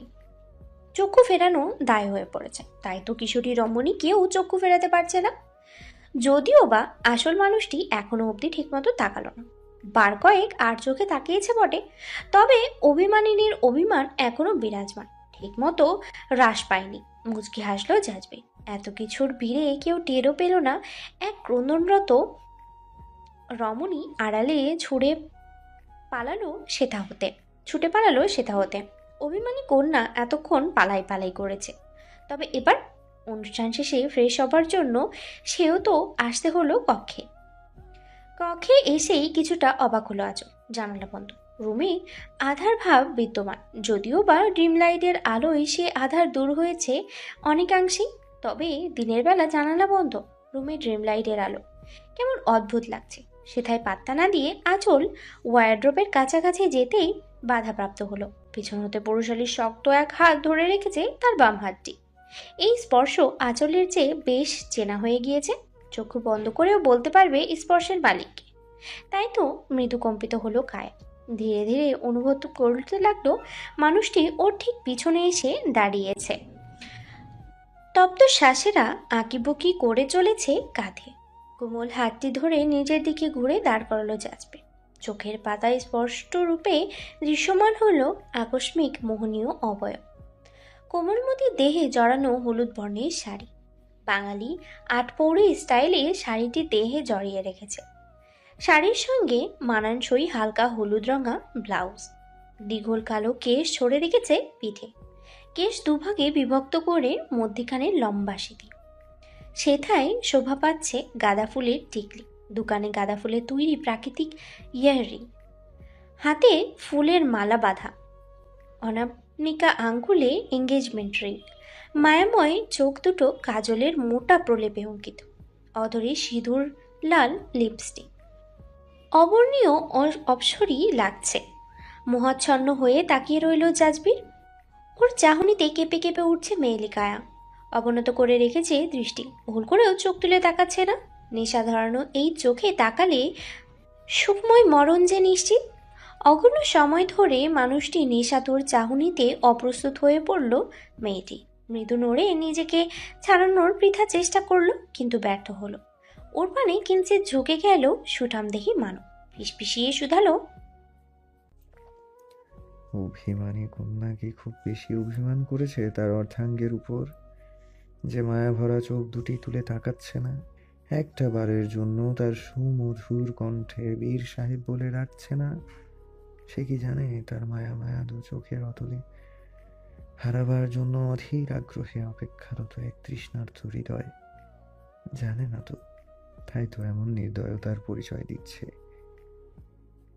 এমন আবেগময় বাক্যে বিমোহিত হলো মেয়েটি। তবুও ঠায় দাঁড়িয়ে রইল। বুঝতে দিল না তার অন্তর্পুরের গোপন খবর। বাম হাতের মুঠোয় কোমল ডান হাতটি পুড়ে নিল জাজবে। ডান হাতের তর্জনী ছুঁয়ে উচ্চ করে নিজের মুখখানি করল। প্রিয়দর্শিনীর মোহনীয় মুখখানি। রূপসী রূপের অসামান্য দুটিতে যেন চক্ষু ঝলসে যাচ্ছে সম্মুখে দণ্ডায়মান মানবের। তবুও তাকিয়ে সে মুগ্ধ নয়নে অবলোচন করে চলেছে প্রাণপ্রিয়ার বদনখানি। বদ্ধ আখি পাতা, কম্পিত ওষ্ঠধর, ফোলা ফোলা আদুরে দু কপট। ড্রিম লাইটের আলোয় সবই যেন অতুলনীয় নেশা ধরিয়ে দিচ্ছে পুরুষালী চিত্তে। প্রিয়তম এর সান্নিধ্যে কাতর মেয়েটি আকস্মিক কোটিদেশের বা পাশে রুক্ষ হাতের ছোঁয়ায় শিউরে উঠল। কিছু বুঝে ওঠার পূর্বেই কোমল কায়া মিশে গেল শক্তপোক্ত বক্ষপটে। কোটিদেশে হাত গলিয়ে ওকে শক্ত করে নিজের সঙ্গে মিশিয়ে নিয়েছে জাজবির। পাজোড়া উঠে গিয়েছে শূন্য থেকে কিঞ্চিত উঁচুতে। নিজের সঙ্গে কোমলতার কায়া মিশিয়ে কয়েক পা অগ্রসর হলো। গিয়ে বসলো বিছানায়। তার প্রাণপ্রিয়া, তার ঠাঁই হলো উরুর উপরে। মৃদু অন্ধকারাচ্ছন্ন কক্ষ। ডিম লাইটের আলোয় মোহনীয় এক পরিবেশ। একে অপরের খুব সান্নিধ্যে জাজবির আঁচল। অর্ধাঙ্গের উপরে বসে মেয়েটা ডান হাতে জাজবিরের গলা জড়িয়ে ধরে রেখেছে, বাম হাতটি রাখা বলিষ্ঠ বক্ষে। মোহাচ্ছন্ন দু নয়নে নয়ন হলো মিলন। জাজবির ডান হাতের তর্জনী ছুঁয়ে ছুঁয়ে প্রাণপ্রিয়ার ললাট কার্নিশে পড়ে থাকা ক্ষুদ্র ক্রেশ সরিয়ে দিল। স্বামীর ছোঁয়ায় আবেশিত হলো মেয়েলির হৃদয়। কেশ সরিয়ে থেকে গেল তর্জনী, বরং ললাট কার্নিশ বাম কপল ছুঁয়ে ছুঁয়ে নিম্ন দিকে ধাবিত হতে লাগলো। এমন নেশা ধরানো ছোঁয়ায় মেয়েটি কিঞ্চিত গুটিয়ে নিল নিজেকে। কপল গলদেশ ছুঁয়ে বক্ষ পুরুষালী তর্জনী এসে নামলো আঁচলের বা বাহুতে। বাহুর আবরণে নিজস্ব ছোঁয়া অঙ্কন করে করে কোটিদেশ বরাবর নেমে এলো। প্রিয়দর্শিনী নয়নে নয়ন মিলিয়ে ডান হাতটি স্থাপন করল মেয়েদিহীন কোটিদেশে। শিউরে উঠল আঁচল, বা হাতে খামচে ধরল স্বামীর বক্ষস্থল। এ তো বিন্দুমাত্র ভ্রুক্ষেপ করল না মোহচ্ছন্ন জাজবে। সে আপন মনে আলতোছোঁয়ায় বেগম জানের কোটিদেশ আবৃত করে রাখা শাড়ি সেফটি পিন মুক্ত করতে লাগলো। কোটিদেশে ইচ্ছাকৃত অনিচ্ছাকৃত পুরুষালী ছোঁয়ায় কাঁপন সৃষ্টি হচ্ছে আঁচলের তনুমনে। খানিক সময়ের মধ্যে উন্মুক্ত হলো মেদহীন আকর্ষণীয় কটিদেশ। কুটি শেষে আলতো করে একটিবার হাত বুলিয়ে সরিয়ে নিল হাত। নয়ন নজর কাড়া হাসির রেখা অদরে ফুটিয়ে ডান পাশে রাখা পাত্র হতে হলুদ নিল হাতের মাঝে। প্রিয়দর্শিনীর পানে অপলক নেশাক্ত চোখে তাকিয়ে নিজের দু কপলে হলুদ মেখে নিল জাজবের। অতঃপর অবশেষে সিক্ত মেয়েটির পানে একটু একটু করে অগ্রসর হতে লাগলো। এতে শিউরে উঠল মেয়েটির সারা কায়া। কোনো রূপ প্রতিক্রিয়া ব্যক্ত করার পূর্বেই বাকশূন্য হয়ে পড়ল। বাম কপলে ঘর্ষণ হলো হলুদে মাখা চাপদারি। প্রিয়তমের বক্ষস্থল আরেকটু শক্ত করে আঁকড়ে ধরে চোখ বন্ধ করে নিল মেয়েটি। আলতো প্রেমময় ভঙ্গিতে নিজ কপল হতে প্রাণপ্রিয়ার কপলে হলুদের ছোঁয়া এঁকে দিতে লাগলো জাজবের। একান্ত দর্শিনীর দু কপল এখন হলুদে রাঙা। মায়াবী মুখশ্রীতে চক্ষু নিবদ্ধ করে ইঞ্জিখানের মতন সরে গেল জাজবের। কিছুটা সময় একান্তে অতিবাহিত হলো। এক তৃষ্ণার্ত প্রিয়তম মুগ্ধ নয়নে অবলোচন করে গেল তার প্রিয়তমা স্ত্রীর অপরূপ সৌন্দর্য। মেটানো তৃষ্ণার্ত হৃদয়ের তৃষ্ণা। স্বামীর কোনরূপ প্রতিক্রিয়া না পেয়ে ধীরে ধীরে আঁকি পল্লব মেলে তাকালো আঁচল। তাকাতে আঁখি জোড়া আবদ্ধ হলো নেশালো বাদামি রঙা ওই আঁখি জোড়ায়। ওই নেশালো চোখে বেশিক্ষণ তাকাতে পারল না মেয়েটি। দ্রুত গতিতে নিজেকে সামলিয়ে উঠে পড়ল। সরে যাওয়ার পূর্বেই ব্যর্থ হলো মেয়েটি। ওর ডান হাতটি পেছন হতে টান দিয়ে এক টানে নিজের সন্নিকটে নিয়ে নিল জাজবের। আঁচলের পৃষ্ঠদেশ গিয়ে ধাক্কা খেল শক্তপোক্ত প্রশস্ত বক্ষপটে। মেঝেতে ছিঁড়ে পড়ল হাতের থাকা ফুলের মালা। বসে পড়ল জাজবীরের দুপায়ের মধ্যিখানে। আকস্মিক কাণ্ডে ঘন ঘন শ্বাস পড়ছে মেয়েটির, যা বেসামাল কাবু করে তুলল পৌরুষ চিত্ত। দু হাতে কটিদেশ আলিঙ্গন করল। দীঘল কালো কেশের মাঝে মুখ গুজে নাসিক গ্রন্থিতে প্রিয়দর্শিনীর চুলের সুবাস টেনে নিয়ে চলেছে মানুষটি। ধীরে সুস্থে হয়ে পড়েছে আরও বেসামাল উন্মাদ। চোখের পাতা বন্ধ করে বাম হাতে উরুর অংশে শাড়ি খামচে বসেছিল আঁচল। হঠাৎই ঠান্ডা অনুভূত হলো উদর।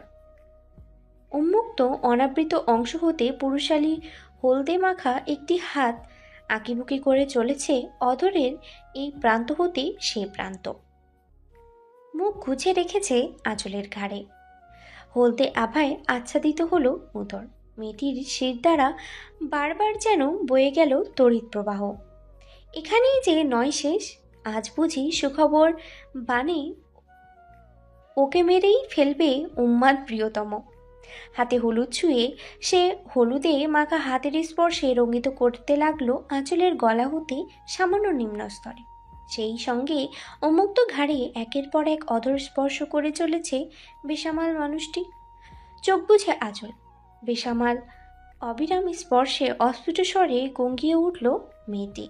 শুধুমাত্র প্রেমময় হলদে রঙে প্রেয়সীকে রাঙানোর পরিকল্পনা ছিল তৃষ্ণার্ত জাজবীরের।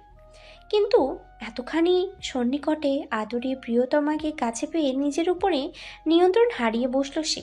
চরম উন্মাদনার সৃষ্টি হলো তমধ্যে। আকস্মিক আঁচলকে বাহুবন্ধনে আবদ্ধ করে বিছানায় শুয়ে দিল জাজবীর। নিজের ভর ছেড়ে দিল মেয়েটির উপরে। হঠাৎই মোলায়েম আদর হিংস্র হয়ে উঠল। গলদেশে অনবরত অদর স্পর্শ এবং দন্ত চালানোর কাকিয়ে উঠল মেয়েটি। সেদিকে বিন্দুমাত্র ভ্রুক্ষেপ নেই উন্মাদনায় মেতে ওঠা প্রেমিক পুরুষটির। সে যে আজ মেতেছে প্রিয়তমায়। কিন্তু আঁচল নরম কোমল হৃদয়ের অধিকারিণী মেয়েটি আকস্মিক স্বামীর গভীর ছোঁয়া ঠিক গ্রহণ করতে পারছিল না। ইতিপূর্বে স্বামীর এমন রূপ দেখেনি যে মেয়েটি। সে তো স্বামীর নরম কোমল রূপেই পরিচিত, অপরিচিত এমনতর গভীর স্পর্শে। ভয়ে সংকোচে জড়তায় অক্ষিকোল ভিজে উঠল তার। এছাড়াও রয়েছে একান্ত ব্যক্তিগত মানুষটির দন্তের ছোঁয়া। গলদেশে এবং ঘাড়ে বেশ ব্যথা অনুভূত হচ্ছে। বেসামাল উন্মাদ মানুষের অধর ছুঁয়ে যেতে লাগলো কোমল কায়ার যন্ত্রতন্ত্র। মেয়েটি অনাকাঙ্ক্ষিত ভয়ে ভীত হয়ে পড়ল। দিশেহারা হয়ে হঠাৎই এক পন্থা অবলম্বন করলো। আস্তে ধীরে ডান হাতে স্বামীর কেশে হাত বুলিয়ে দিতে লাগলো। শান্ত হন প্লিজ। শান্ত হতে বলতে লাগলো, তাতেও কাজ হচ্ছিল না। নিজ কর্মে মগ্ন মানুষটি হঠাৎ থমকে গেল। কর্ণকুহরে এসে ঝঙ্কার তুলল ক্রন্দনরত ধ্বনি। বীর সাহেব। এই একটি আদরে সম্বোধন। থমকে যেতে বাধ্য হলো জাজবির।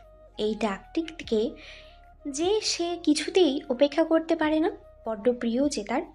ধীরে ধীরে মুখ তুলে তাকালো। ভেজা আঁখি পড়ল ভীত সন্ত্রস্ত মুখশ্রী। এখনো ঘোর কাটেনি। উন্মাদনা বিরাজময় শিরায় শিরায়, শ্বাস প্রশ্বাসের উদ্ধৃত গতি। তাই তো অগ্রসর হলো অধর পানে। কিন্তু মুখখানি ঘুরিয়ে নিল মেয়েটি, নাক ফোলা কপলের কোমল আবরণে। তখনও তপ্ত শ্বাস ফেলে ধীরে ধীরে নিজেকে সামাল দেওয়ার চেষ্টা করে চলেছে মানুষটি। অশ্রুভেজা কণ্ঠ হতে কোনো মতে নিঃসৃত হলো জড়ানো স্বর। আপনি এমন কেন করছেন? আমার ভয় করছে। সত্যি বলল? মিথ্যে তো কিছুতেই সে তার বন্ধুরূপী স্বামীকে বলতে পারে না, বলতে চায়ও না। বেশ কিছুটা সময় ধরে জাজবির তার প্রাণপ্রিয়ার কপলে কপল মিলিয়ে শান্ত হবার প্রয়াস চালিয়ে গেল। আঁচলও বুঝতে পারল যে তার বীর সাহেব শান্ত হবার চেষ্টা করছে। তাই তো মেয়েটি একান্ত মানুষটির পিঠে আদরে হাত বুলিয়ে দিতে লাগলো। অবশেষে অবাধ্য অনুভূতিতে সামাল দিতে সক্ষম হলো জাজবির। সামাল দিবে নাই বা কেন? তার প্রাণপ্রিয়া যে ভয় পাচ্ছে তাকে, সে তো এমনটি চায় না। খানিক বাদে ঘন শ্বাস ফেলে কপলে কপল ছুঁয়ে রেখে আদুরে কণ্ঠে শুধালো, খুব ভয় পাইয়ে দিয়েছি বেগম জান। হুম। দীর্ঘ শ্বাস ফেলে প্রিয়দর্শিনীর পাশে শুয়ে পড়ল জাজবির। বুকে টেনে নিল অর্ধাঙ্গিনীকে। বিড়াল ছানার মতো বলিষ্ঠ বক্ষে মিশে গেল অগোছালো মেয়েটির কায়া। ওর মাথায় আলতো করে হাত বুলিয়ে দিতে দিতে জাজবির তপ্ত শ্বাস ফেলে বলতে লাগলো, আজ বড্ড বেসামাল উন্মাদ হয়ে পড়েছিলাম বেগম জান। এই প্রথমবারের মতন আমার প্রিয়দর্শিনী আমার এতটা খানি কাছে। একে অপরের শ্বাস প্রশ্বাস অনুভব করতে পারছিলাম। একে অপরের উষ্ণতায় মাখামাখি হচ্ছিলাম। জাগ্রত হয়ে উঠল অবাধ্য অনুভূতির দল। নিজেকে সামলাতে ব্যর্থ হলাম, তাই অজান্তেই কষ্ট দিয়ে ফেললাম আমার আদরের বউটাকে। এমন আবেগময় কথায় অভিভূত হলো আঁচল। ভীত ভাব ধীরে ধীরে হ্রাস পেতে লাগলো। অধর যুগল হালকা ফাঁক করে মৃদুস্বরে বলল, আমি কষ্ট পাইনি, শুধু একটু ভয় পেয়েছি। এটুকুই শুনতে চেয়েছিল জাজবি। সে কি কোনোভাবে তার আদরের বউটাকে কষ্ট দিয়ে ফেলল? না, কষ্ট পায়নি, ভয় পেয়েছে। আর তার কারণটাও মানুষটির জানা। মুচকি হেসে বলে উঠল, কি করবো বলো তো? আমার সবটুকু আবেগ অনুভূতি ভালো লাগা ভালোবাসা যে আমার পবিত্র হালাল সঙ্গিনীর জন্য বুক ভরে জমা রেখেছিলাম। জীবনের 30 বসন্ত কোনো নারীর সান্নিধ্যে যাইনি, অবলম্বন করিনি অনৈতিক পন্থা, গার্লফ্রেন্ড বাজে নেশা এসবের কাছে ঘেঁষিনি। সেই আমি আজ বেসামাল হয়ে পড়ি একজনের সান্নিধ্যে। একান্তে কাছে শুধু তাকেই চাই। সে তো আমার একান্ত সঙ্গিনী, আমার এমন আবেগময় মুহূর্তে হঠাৎ বাম হাতে ঢুকিয়ে দিল আঁচল। মুখ তুলে তাকালো, জিজ্ঞাসু নয়নে তাকিয়ে প্রশ্ন করে বসলো, আপনার সত্যি গার্লফ্রেন্ড ছিল না? না, ছিল না। কি বলছেন আপনি? বিদেশ থেকে পড়ালেখা করে আসছেন, অল্প বয়সে এত খ্যাতি, অথচ আপনার কোনো গার্লফ্রেন্ড নেই? এমন হাস্যকর কথায় কোনো মতে হাসি চেপে রাখলো জাজবির। আঁচলের আদরে মুখ পানে তাকিয়ে শুধালো, অ্যাব্রোড থেকে পড়াশোনা করে প্রতিষ্ঠিত হলেই গার্লফ্রেন্ড থাকতে হবে? হ্যাঁ থাকে তো, সিরিয়ালে দেখেছি, বিশেষ করে একতাজির সিরিয়ালে। একতাজি? চরম আশ্চর্যজায়িত হলো মেয়েটি, হলো স্তব্ধ। বক্ষপট হতে মাথা তুলে প্রশ্ন ছুড়ে দিল, আপনি একতাজিকে চেনেন না? আরে একতাজি আমাদের একতা, জনপ্রিয় একতা কাপুর। সিলিং ফ্যানে দৃষ্টি নিবদ্ধ করে হতাশা মিশ্রিত কণ্ঠে জবাব দিল জাজবির। হ্যাঁ চিনেছি, পাশের বাড়ির একতা কাপুর, তোমার সখী। ভেঙচি কেটে সেই মানুষটির বুকে মাথা রেখে শুলো আঁচল। হৃদস্পন্দনের ধ্বনি শুনতে শুনতে একাকী বলে উঠল, একদম রসকসিন আনরোম্যান্টিক। বিড়বিড় করে বললেও শুনে ফেলল জাজবে। ভ্রু নাচিয়ে শুধালো, আমি আনরোম্যান্টিক? আর একটু ডেমো দেখাবো? না। আতকে উঠল মেয়েটি। নিঃশব্দে হেসে উঠল জাজবে। আদরে পাখিটাকে বুকের মধ্যিখানে মিশিয়ে নিল, কপালে চুমু এঁকে দিল। কেটে যেতে লাগলো এক এক পল। খুব শান্তি লাগে মেয়েটাকে বুকে নিলে। সকল ক্লান্তি যেন নিমিষেই দূর হয়ে যায়। এই হয়তো ভালোবাসা। তমসায় আচ্ছাদিত বসুন্ধরা, বদ্ধ কামরা, চন্দ্রিমায় মোহনীয় দ্রুতি সে কক্ষে প্রবেশ করতে ব্যর্থ। কেননা এই কক্ষে উপস্থিত এক বিরহে কাতর রমণী। এলোমেলো কেশগুচ্ছ ছড়িয়ে রেখেছে পিঠের আবরণ ছুঁয়ে বিছানায়। উপুর হয়ে শুয়ে সে রমণী, বালিশে মায়াবী মুখখানি গুজে ক্রন্দনে লিপ্ত। রক্তিম কৃষ্ণচূড়ার ন্যায় বর্ণ ধারণ করেছে মুখের সর্বাত্র। তার অন্তঃস্থল যে বিরহ যন্ত্রণায় দগ্ধ হয়ে চলেছে প্রতিনিয়ত। ভালোবাসায় এত যন্ত্রণা কেন? কেন মন মানে না বিরহ যন্ত্রণা? সে তো ভালোবেসেছিল, হয়তো একপাক্ষিক ভালোবাসা, তবুও 1 বর্ষের অধিক সময় ধরে যতন হৃদ উদ্যানে ভালোবাসার বীজ বপন করেছিল সে। আজ আকস্মিকভাবে এক ঝড়ো হওয়ায় উপড়ে গেল সেই তিলে তিলে গড়ে ওঠা বৃক্ষ। কেন? কেন এমন হলো? সে তো সঠিক সময়ের অপেক্ষায় ছিল। দিন গুনছিল সেদিনের যখন মনের মণিকোঠায় জমায়িত ভালোবাসা প্রকাশ করবে সেই মানুষটির তরে। এক বুক ভালোবাসার বিনিময়ে চাইবে অসীম সুখের চাবিকাঠি। কিন্তু কিন্তু শেষ হয়ে গেল সব আশা ভরসা। চোখের সামনে ভালোবাসার মানুষটি অন্যের হয়ে যাচ্ছে। আজ হলুদ হলো, কাল বিবাহ। ভালোবাসার মানুষের বিবাহে নিমন্ত্রিত হওয়া, বিয়ের অনুষ্ঠানে উপস্থিত হওয়া, এই যে কতখানি কষ্টকর, যন্ত্রণার বলে বোঝানোর নয়। অবর্ণনীয় যন্ত্রণা হচ্ছে হৃদয়ের আনাচে কানাচে, রক্তক্ষরণ হচ্ছে অন্তঃপুরে। কিন্তু আফসোস, চিকিৎসা নেই আর যন্ত্রণা, রক্তক্ষরে। কাউকে বলে বোঝানো যাবে না ঠিক কতটা যন্ত্রণা সয়ে নিচ্ছে একাকী। না কাউকে কষ্টের কথা বলতে পারছে, না সহ্য করতে পারছে ভালোবাসার মানুষটির অন্য কারোর সনে বিবাহ। সে স্বার্থপরের মতো একবার তো ভালোবাসা ভিক্ষা চাওয়ার কথাও ভেবেছিল, কিন্তু যখন দেখলো ভালোবাসার মানুষটি এই বিয়েতে খুশি, হাসি মুখে হবু বইয়ের সঙ্গে ফোনালাপে মগ্ন, তখন আর পারল না স্বার্থপরতা দেখাতে, পারল না একপাক্ষিক ভালোবাসার নামে কারোর সুখ খুশি ছিনিয়ে নিতে। কেন পারল না সে? কেন? উত্তর জানা নেই। আছে বালিশের আবরণে বিন্দু বিন্দু অশ্রির অস্তিত্ব, আর এক বুক হাহাকার। ক্রন্দনরত জেরিন আকস্মিক হকচকিয়ে গেল। দরজায় কড়া নেড়ে চলেছে কেউ। এখন কি এলো? জিজ্ঞাসু নয়নে দরজার পানে তাকিয়ে মেয়েটি। ক্রন্দনের ফলে চেহারার অবস্থা করুন। বিছানা ছেড়ে উঠে দাঁড়ালো জেরিন। এলোমেলো চুলগুলো 2 হাতে ঠিকঠাক করে নিল, মুছে নিল অশ্রুবিন্দু। অতবার পা বাড়ালো দরজার পানে। দরজা খুলে দিল। ওপাশে দৃশ্যমান হলো বড় ভাবির আঁচল। ভাবি? অন্ধকার কক্ষ, শুধুমাত্র ডিম লাইটের আলো। তাই তো সহজের ভাবের কাছে বিধ্বস্ত চেহারা লুকাতে সক্ষম হলো জেরিন। আঁচল চিন্তিত স্বরে শুধালো, আপু তুমি ঠিক আছো তো? শরীর এখন ঠিক আছে?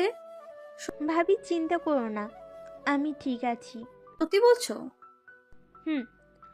আমার কিন্তু খুব চিন্তা হচ্ছে, তোমার শরীরটা কদিন ধরে ভালো যাচ্ছে না, ডক্টর ডাকা উচিত। আঁচলে চিন্তিত অবস্থার দেখে জেরিনের বুক ফেটে কান্না পাচ্ছে। কোনো মতে অধর কামড়ে কান্না আটকানোর চেষ্টা করে গেল সে। জড়ানো কণ্ঠে বলল, আমি ঠিক আছি ভাবি, দুশ্চিন্তা করো না। ঠিক আছে, তাহলে খাবার খেতে এসো আপু, সবাই অপেক্ষা করছে। হ্যাঁ বা না কোনো উত্তর দিল না জেরিন। ওকে আসার তাগাদ দিয়ে প্রস্থান করলো আঁচল। ভাবি দৃষ্টিসীমার বাহিরে যেতেই হু হু করে কেঁদে উঠল জেরিন। এত কষ্ট হচ্ছে অন্তঃপুরে। আকস্মিক থেমে গেল ক্রন্দন। প্রচণ্ড অবাক হলো জেরিন। সম্মুখে দাঁড়িয়ে একদম অনাকাঙ্ক্ষিত একজন। অপরাহ্ন প্রহর, সোনার তরীর এক কক্ষে ব্যস্ত জিনিয়া এবং লাবণ্য। সাজগোজ সম্পন্ন করে জিনিয়া ভাবির ডান পাশে গিয়ে দাঁড়ালো, নিজেকে দেখিয়ে বলল, ভাবি, ও ভাবি, কেমন লাগছে আমাকে? সব ঠিক আছে তো? লাবণ্য তখন ঠোঁটে লিপস্টিক লাগাচ্ছিল। লিপস্টিকের অধর রাঙানোর শেষে ননদিনীর দিকে তাকালো, মিষ্টি হাসি উপহার দিয়ে বলল, মাশাল্লাহ, খুব মিষ্টি লাগছে আমাদের জিনিকে। কারোর নজর না লেগে যায়, বলা তো যায় না, বিয়ে বাড়ি বলে কথা। এত মেহমানের ভিড়ে হয়তো কাঙ্ক্ষিত জনের দেখা পেয়েই গেলে। ধাত, কি যে বলো না ভাবি। সশব্দে হেসে উঠল লাবণ্য। জিনির চিবুকে হাত রেখে বলল, এ কি, ননদিনী আমার দেখছি লাজে টমেটো লাল হয়ে গেছে। হ্যাঁ, উফ ভাবি। চিবুক হতে হাত সরিয়ে লাজুক হাসল জিনিয়া।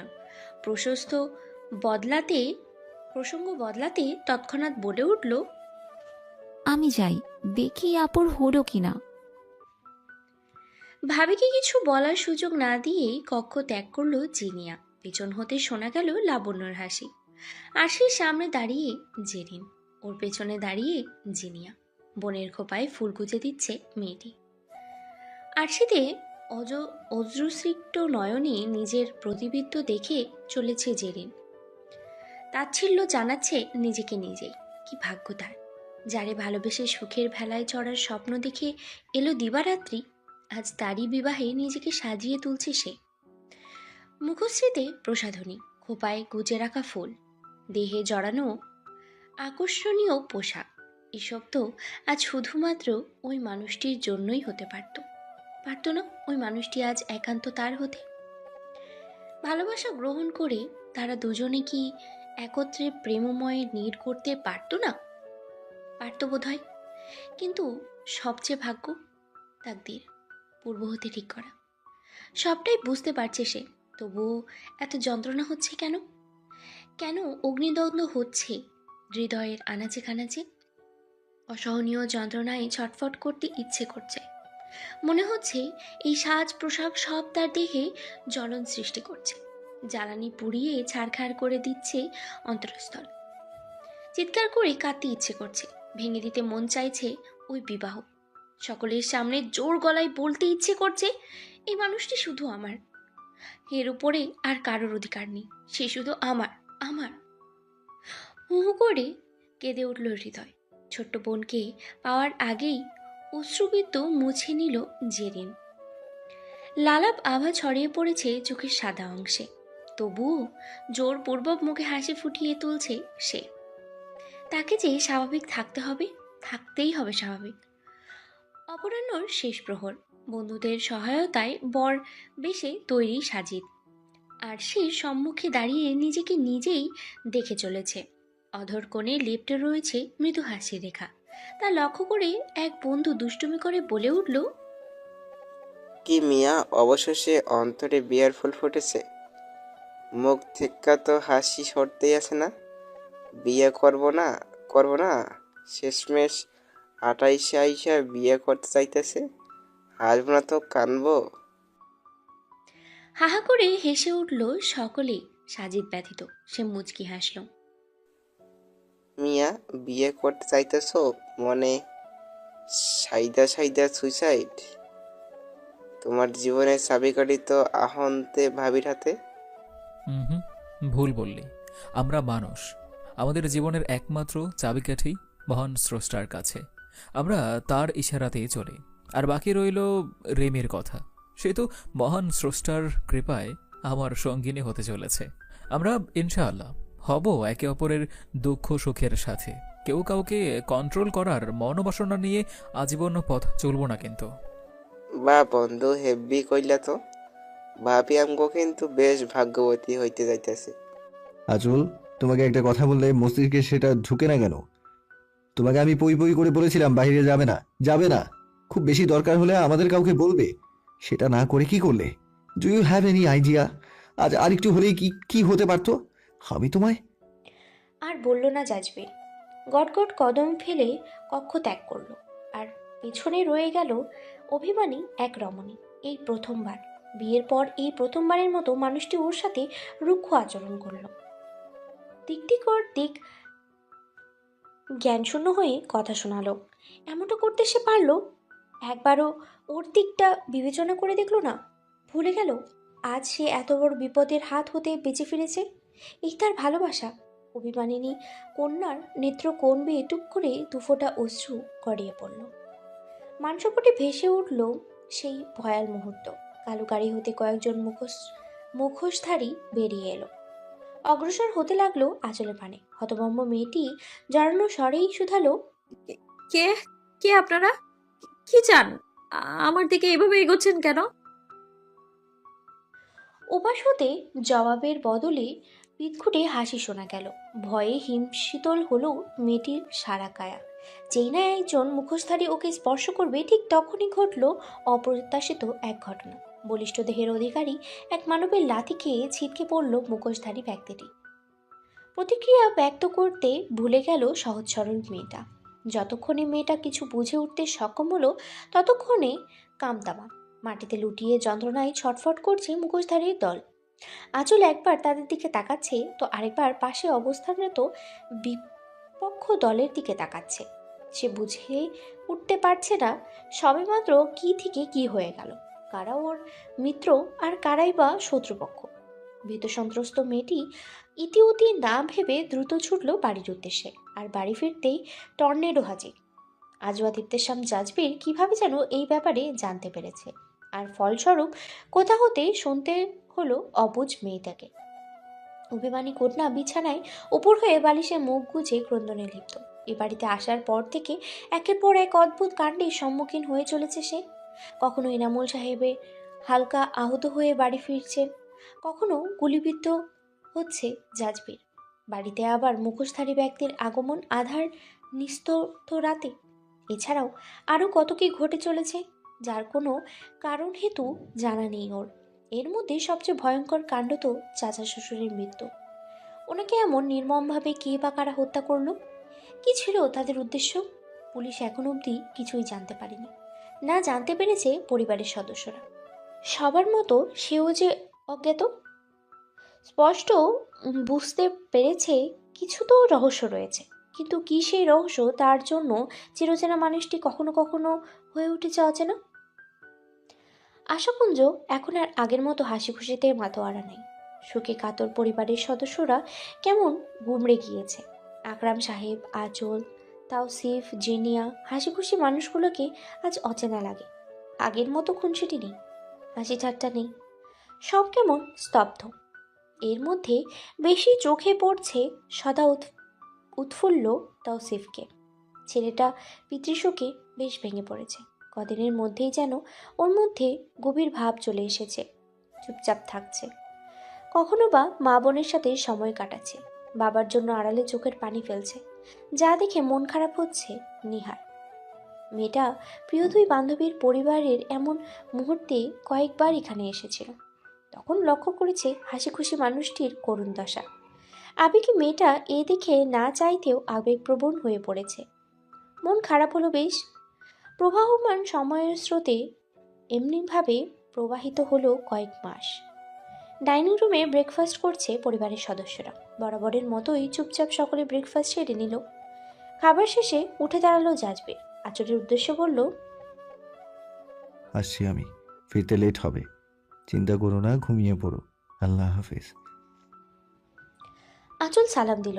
সালামের জবাব দিয়ে লিভিং রুমের সোফার উপরে হতে ব্লেজার নিয়ে দেহে জড়িয়ে নিল জাজবে। প্রস্থান করলো বাড়ি হতে। পিছনে দাঁড়িয়ে থাকা রমণী দীর্ঘশ্বাস ফেল। বিগত কয়েক মাস ধরে এই তো চলছে, সকাল সকাল বেরিয়ে পড়া আর বেশ রাত করে বাড়ি ফেরা। মানুষটা দিনকে দিন কেমন বদলে যাচ্ছে। আগে সেই বন্ধুসুলভ আকর্ষণীয় রূপটি এখন প্রায় বিলীনই বলা চলে। মধ্যাহ্ন প্রহর।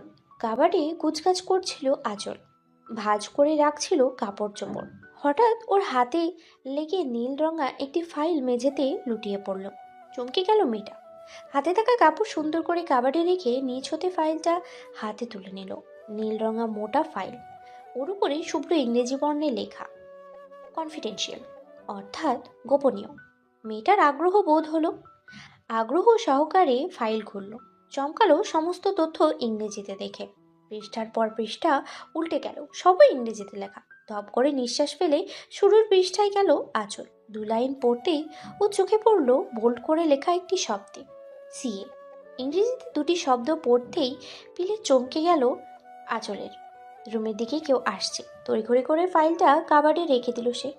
ঠিক সেই সময় কক্ষের দ্বার উন্মুক্ত করে ভিতরে প্রবেশ করলো জাজবির। ওকে দেখে মেয়েটি শুকনো ঢোক গিলে নিল।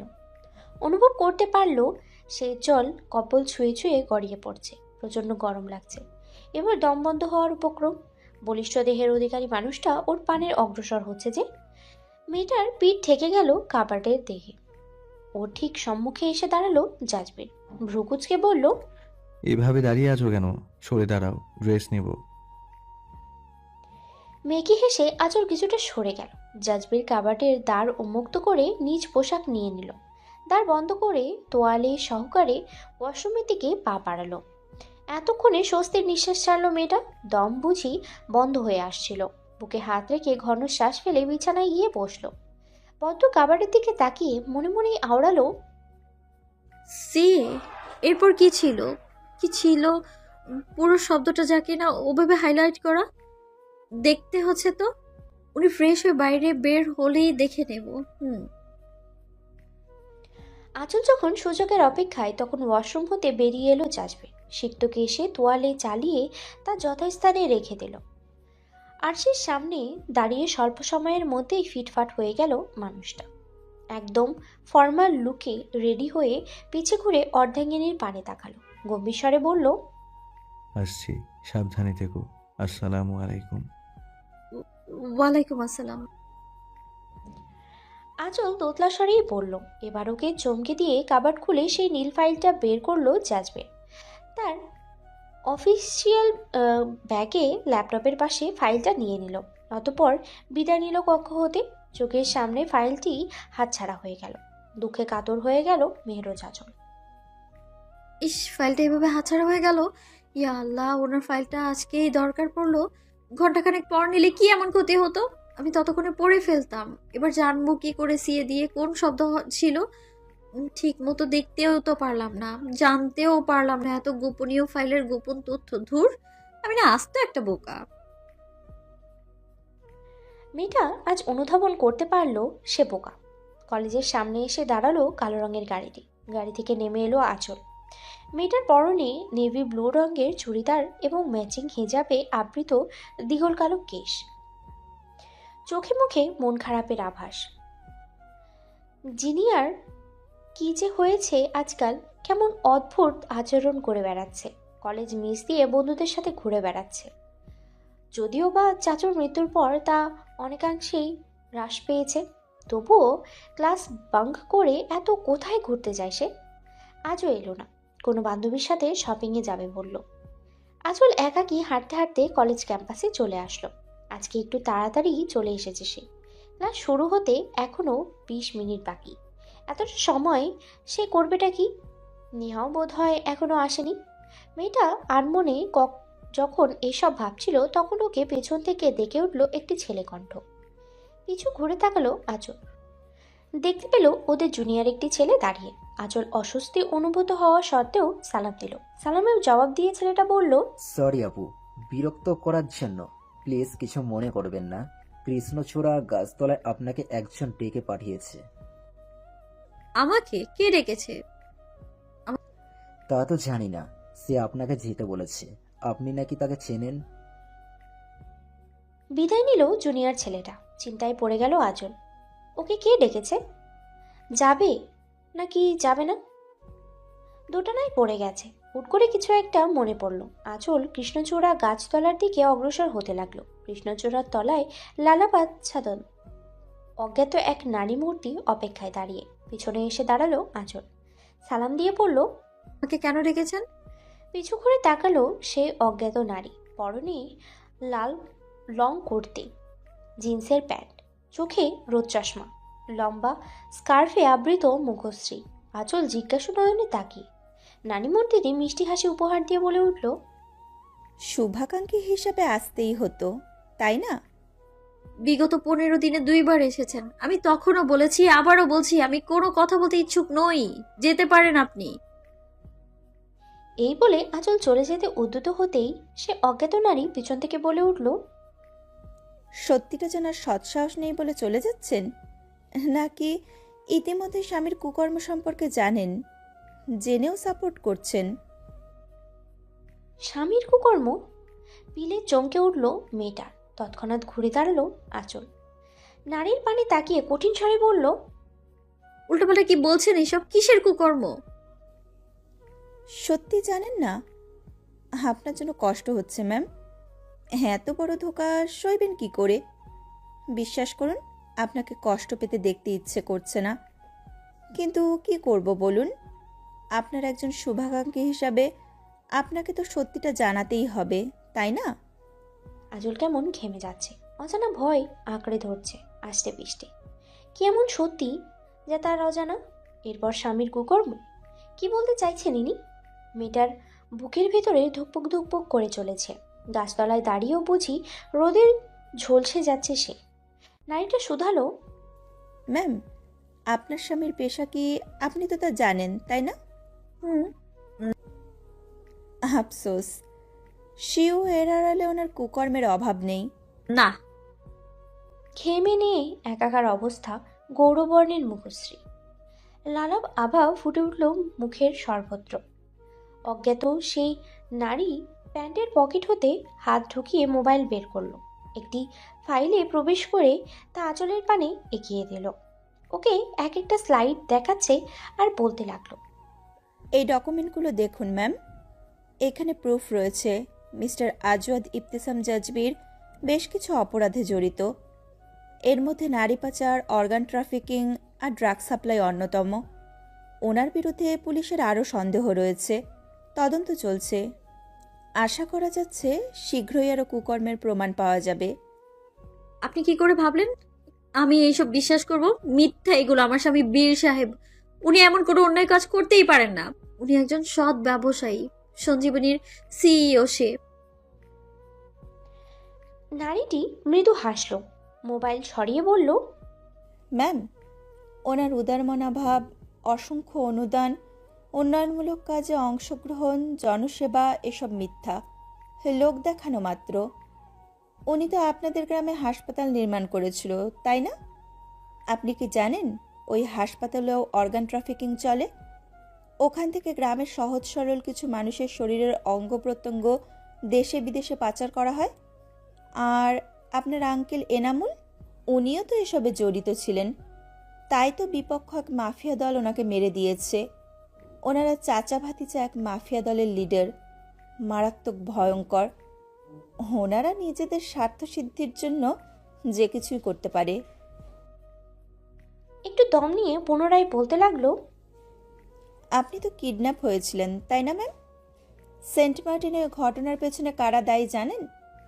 আজওয়াদ ইবতিসাম জাজবিরের বিপক্ষ মাফিয়া দল। ওনাকে শায়েস্তা করতেই আপনাকে কাবু করা হলো। কি নিদারুণ পরিকল্পনা, তাই না? নারী মূর্তিটি আরো কিছু বলতে গেল, যা মেরুজ আঁচলের শ্রবণেন্দ্রিয় পৌঁছাতে ব্যর্থ হলো। সহজ সরল মেয়েটি এত বড় মর্মান্তিক সত্য একসাথে সইতে পারছিল না। ওর চোখের সামনে সবকিছু ঝাপসা হয়ে আসছিল। ভারসাম্য হারিয়ে ফেলছিল দেহ, নেত্রকোণ গড়িয়ে অঝরে অশ্রুবিদ্ধ পড়ছিল। টলমলে মেয়েটা হঠাৎ ভারসাম্য হারিয়ে পড়ে যেতে নিল। তৎক্ষণাৎ ওকে ধরে ফেললো সে অজ্ঞাত নারী। ধরে গাছতলায় বসিয়ে দিল। এক বোতল পানি এগিয়ে দিলে আঁচল কম্পিত হাতে কয়েক ঢোক পানি পান করলো। তবুও গণ্ডস্থল শুকিয়ে কাটল। অন্তঃপুরে হাহাকার চলছে অবিরাম। হাঁপড়ের ন্যায় শ্বাস প্রশ্বাসে দরুণ বক্ষস্থল দ্রুত ওঠানামা করছে। ওর এই করুণ দশা আরো বৃদ্ধি করতে নারীটি বলতে লাগলো,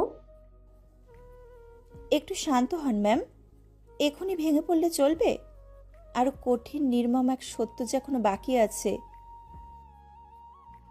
ঝাপসা চোখে তাকালো আঁচল। ওর সামনে মোবাইলটি ধরলো সে নারী।